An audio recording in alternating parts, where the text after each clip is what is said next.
कुछ करना है तो ये जो कंट्रोल इनके हाथ में है, आश्रमों को छोड़ के, लीगल को छोड़ के जो कंट्रोल इनके हाथ में है वो ये है मेन कंट्रोल कि इन्होंने बापू को कंट्रोल कर रखा है। ये बहुत बड़ी बात है और यही हमारी वीकनेस है और यही उनके लिए बहुत बड़ी स्ट्रेंथ है। अगर हमें कुछ करना है तो हमें इन बंदियों में सोचना पड़ेगा कि लीगल इनके हाथ से कैसे निकले। तब निकलेगा जब बापूजी के ऊपर से करा हुआ जो षड्यंत्र है, जो ये इन्होंने जो अपना प्रेशर बना रखा है, क्रिएट कर रखा है, उसको हम कैसे हटाएं। बापूजी को हमें ये प्रेशर से हटाना पड़ेगा तो बापू खुद ही बाहर आ जाएंगे। मेरा अपना मानना है, निजी मानना है और काफ़ी लोगों का भी मानना है जो पहले केस में देख चुके हैं।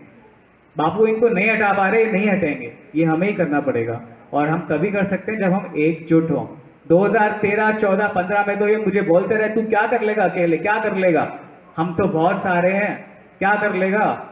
लेकिन आज मैं बोल सकता हूँ कि नहीं, मैं आज अकेला नहीं हूँ, बहुत सारे लोग हैं, बहुत सारे लोग हैं जो जिनको पता लग चुका है कि क्या गेम चल रहा है और क्या जागृति, मतलब क्या इतनी जागृति आ गई। तो हमें मिलके काम करना पड़ेगा। हमारे पास टाइम नहीं है। अभी 4-6 महीने पहले लीगल का बड़ा ही कंसर्न था कि यार लीगल में क्या होने वाला है। सेशन कोर्ट से तो हमने मुंह की खा ली, बट लीगल में अब हाई कोर्ट में एक लास्ट ऑप्शन है हमारे पास। अगर हमें हाई कोर्ट में रिलीफ नहीं मिलेगा तो सुप्रीम कोर्ट में तो बिल्कुल ही नहीं मिलेगा। ये एक कटु सत्य है। आज हमारा मैटर जो है हाई कोर्ट में है और हाई कोर्ट में भी हमारे जो वकील हैं, हमारे वकीलों के सामने ना जो अभी हमारे वकील हैं धर्मराज भाई हैं, उनसे मेरी काफ़ी बात होती रहती है, अभी भी पहले भी होती रही। और मेन एक चीज़ निकल के ही आती थी कि कोई वकील होता है, यानी किसी की साइड से आप किसी को बचाने के लिए पैरवी करते हो तो आपके सामने सिर्फ आपके अगेंस्ट जो एक सरकारी वकील होता है वो होता है और कोई नहीं होता। लेकिन हमें डबल मेहनत करनी पड़ती है क्योंकि हमारे सामने सिर्फ वो सरकारी वकील नहीं है, ये लोग भी हैं। मतलब 3 पार्टीज हैं जिसमें 3 में से एक हम है और 2 बापू के अगेंस्ट है और 2 में से एक पार्टी जो है वो अपने यहाँ की बोलती है कि हम आश्रम के हैं, लेकिन वो आश्रम के भी नहीं है। मेरा ये मानना है जो बापू का नहीं है वो आश्रम का कैसे हो सकता है। तो हमारे सामने ये दुविधा है, ये अंदर की बातें मैं आप लोगों के सामने इसलिए खोल रहा हूँ। मुझे बम ने बोला था कि थोड़ी सी जागृति आए ताकि हम आगे बढ़ें।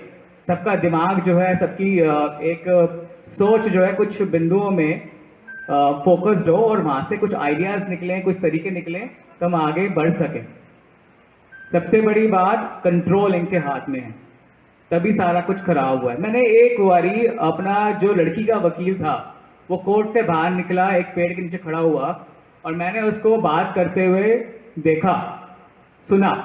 एक मोबाइल फ़ोन में किसी और वकील से बात कर रहा था तो वो उससे कह रहा था यार कि आसाराम बापू जी जो फंस रहे हैं उसमें सही बताऊं तो उनका कोई हाथ नहीं है, ये तो आसाराम बापू जी के लोग ही हैं जो हमारी मदद करते हैं, वही सारी गलती करते हैं, वही सारा कुछ व्यवधान डालते हैं।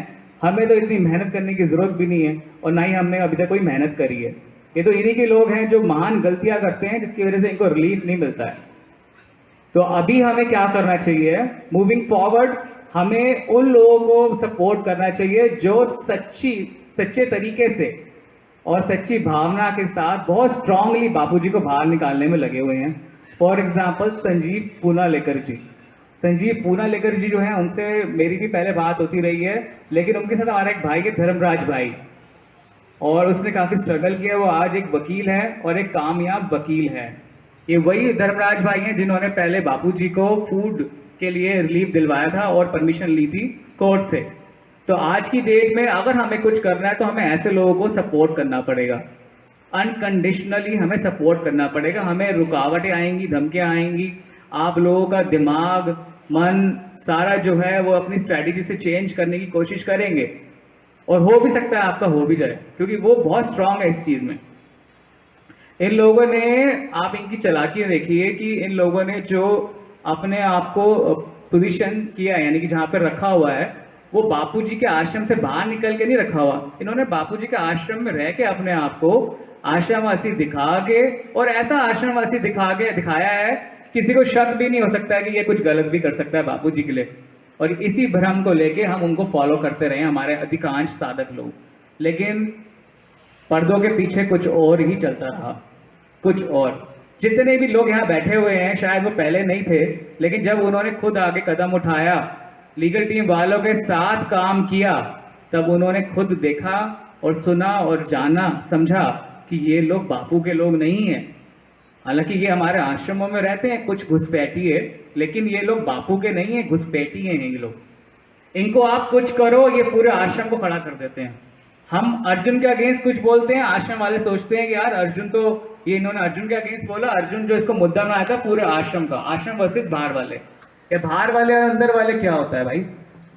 कहते हैं हमें नहीं पता, हम तो ऐसे हैं, साधक हैं, हमने घर छोड़ दिया, घर बार छोड़ दिया, फैमिली छोड़ दी, सब कुछ छोड़ दिया, हम तो संसार के नहीं हैं। तो भैया संसार के नहीं हो तो किस लोग के हो तुम लोग?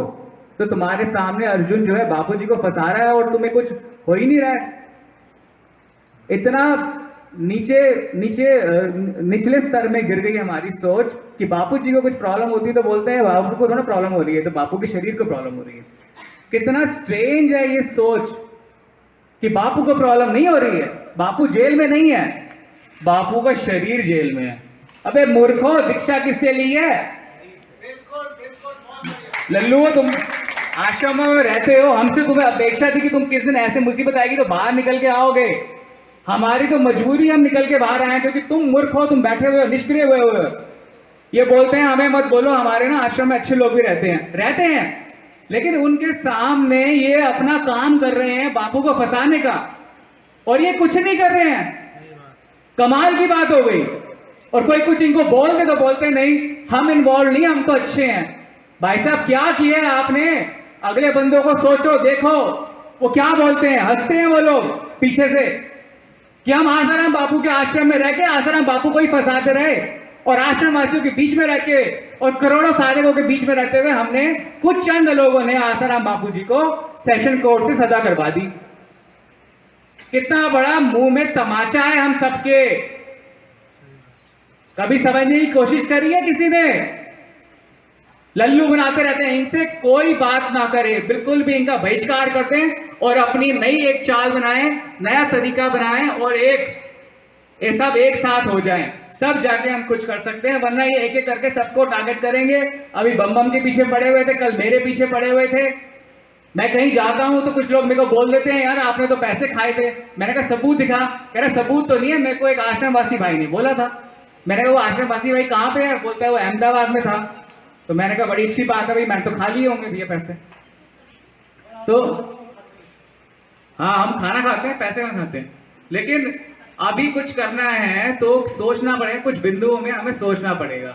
आप कुछ भी करते रहो बाहर से, ये आज्ञा लेके आ जाएंगे। आज्ञा क्यों लेके आते हैं? ब्लैकमेलिंग। बापू जी हमें इनडायरेक्ट वे में समझाते हैं। मैं बापू से कितनी बारी मिलके आया हूँ, अकेले मिलके आया हूँ। बापू सबके सामने बोलते हैं कि कोई बहनें आ जाती हैं, अगर रो रही होती हैं, बिलक रही होती हैं, बोलती बापू बाहर आ जाओ, तो बापू ये बोलते हैं हाँ बस मैं थोड़ी दिनों में आने वाला हूँ। ये बोल देते हैं मैं 18 तारीख को आ रहा हूँ, मैं अगले महीने आ रहा हूँ। लेकिन पूरी बात कभी नहीं सोचते कि बापू ये बोलते हैं कि यार ये लोग मेरे को ऐसा बोल रहे हैं कि आप आ जाओगे 18 तारीख को, अगले महीने आ जाओगे। ये लोग जो बोलते हैं वही बापू हमें बोलते हैं। सारी इंफॉर्मेशन कौन देता है? ये लोग देते हैं। कम्युनिकेशन चैनल किसके पास है? पूरा इनके पास है, और किसी के पास भी नहीं है। पूरा जेल प्रशासन में होल्ड किसका है? इन लोगों का। कोर्ट में किसका होल्ड है? इनका है। आश्रमों में किसका है? इनका है। और जो केस के कागज हैं, सबूत हैं, वो किसके पास है? इनके पास है। पैसा, हाँ पैसा किसके पास है? इनके पास है। बढ़ाया किसका? आप लोगों का। आप लोग चढ़ाते हो भगवान के लिए और इसी बात का ये फायदा उठाते हैं। आपकी बात अलग है, आप होशियार हो। तो मतलब कहने की बात ये है कि इतना बेवकूफ बनाया गया। पहले अंग्रेजों ने बनाया, उससे पहले मुसलमानों ने बनाया, अब ये बना रहे हैं हमें।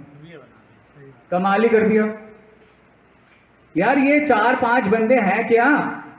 जब मैं अकेला लड़ सकता हूँ, बम अकेला लड़ सकता है, सब लड़ सकते हैं, तो हम एक मुट्ठी की तरह काम करें। तो ये कुछ भी नहीं है। आपको इन पहले सब पहलुओं में सोचना पड़ेगा।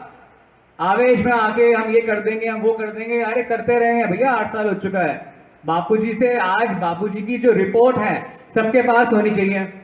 किसी के पास रिपोर्ट्स हैं बापूजी की जिसके मेडिकल है, एक आदमी के पास है, दो।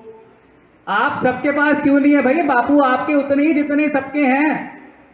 आप रिपोर्ट्स लें और अपने जो भी आपका निजी डॉक्टर है या जो भी जान पहचान वाला डॉक्टर है उसको 400-500 रुपए लेके आप उससे पूछिए इस रिपोर्ट में क्या लिखा हुआ है। मैंने पूछा 4-5 डॉक्टर से, वो सब कह रहे हैं कि आदमी जिंदा है क्या नहीं है। मैंने कहा क्यों? तो कहते हैं ये रिपोर्ट इतनी खराब है कि हमें तो शक है, हमें पूछना पड़ता है कि भैया इज ही स्टिल अलाइव? तो मैं कहता हूं हाँ, वो हमारे गुरु जी हैं, भगवान है हमारे, कोई आम आदमी नहीं है। लेकिन षड्यंत्र तो पक्का कर रखा है ना, हमने पूरा कंट्रोल उनके हाथ में देख के पूरी फ्रीडम दे रखी है, कुछ भी कर लो भैया तुम। हम तो बाहर से ही बस रोते बिलखते रहेंगे, बाहर से चिल्लाते रहेंगे, और सारा जो अंदर खाते की जो पूरी कंट्रोल है वो इनके हाथ में है। अब हमारे पास समय नहीं है बिल्कुल भी, ये एक फैक्ट है, बिल्कुल भी समय नहीं बचा। हेल्थ वाइज डॉक्टर राघवन क्या कह रहे हैं? कुछ भी कभी भी हो सकता है, कुछ भी कभी भी हो सकता है। हमारी जो अभी क्या नाम है हेल्थ को लेके एप्लीकेशन या प्लिया लगा था हाई कोर्ट में और सुप्रीम कोर्ट में, उसको जानबूझ के क्या नाम है इन्होंने डिले किया। डिले करने के बाद दूसरी रिपोर्ट ले ली एम से और वो सबमिट करी कोर्ट के अंदर। उस रिपोर्ट में लिखा हुआ था कि बापूजी की स्थिति इतनी नाजुक पहले थी, अब ठीक है, तो बेल नहीं मिल सकती है। ये जानबूझ के बेल नहीं, जो रिकॉर्ड्स हैं एम्स के रिकॉर्ड्स हैं, मेडिकल रिकॉर्ड्स हैं, वो इन्होंने रखे नहीं, अभी भी सुप्रीम कोर्ट के सामने इन्होंने नहीं रखे हैं। लेकिन हम लोगों को पता ही नहीं है क्योंकि अंदर खातों से काम हो रहे हैं, पीछे पीछे से काम हो रहे हैं। ये टीम जो है ये हटानी पड़ेगी। मैं आपको सीधे आज खुलासा कर रहा हूं, मैं सही बता रहा हूं आपको कि इधर भी इनके लोग हैं, उधर भी इन्हीं के लोग हैं। तो बाबूजी के लोग कहां हैं? बाबूजी के लोग हैं, माला ही करते रहेंगे, वो लल्लू है। माला के साथ भाला भी है। हमारे जितने भी भगवान है सबके हाथों में भाला, ऐसे नहीं है एक हाथ में गीता एक हाथ में माला है तो तीसरे हाथ में भाला भी है। अगर मुसलमानों के साथ ऐसा होता कब का काम हो चुका होता इनका। मेरा एक दोस्त है सरदार, उसने मेरे से पूछा भाई हो क्या रहा है, मेरे को लोग बोले तुम्हारे आश्रम में कोई अर्जुन नाम का आदमी है, तो क्या कर रहे हो तुम?